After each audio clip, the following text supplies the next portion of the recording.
I welcome all of you for this first function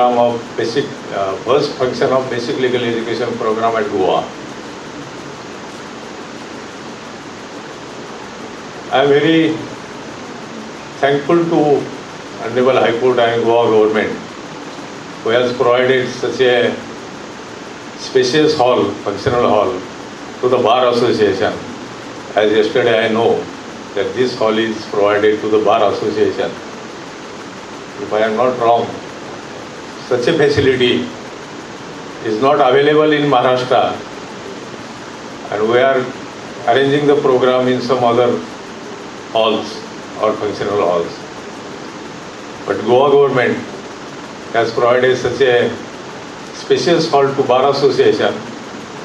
Therefore, I, being a chairman of Bar Council of Maharashtra and Goa, thankful to the government and judiciary. Law colleges gives academic knowledge. Bar and bench enlighten and advocate on implementation of his academic knowledge. In current scenario of legal education, it is a need of time to bridge the academics with the practical implementation of the law.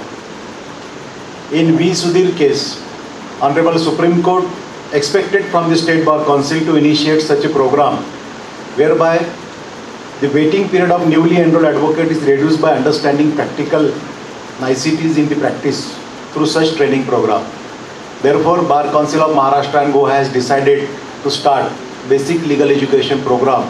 And in the month of March 2020, the Honorable Judge of the Supreme Court, Honorable Justice Abhay Oak, the then Chief Justice of the Karnataka High Court, has inaugurated this program, and we have started this program since March 2020.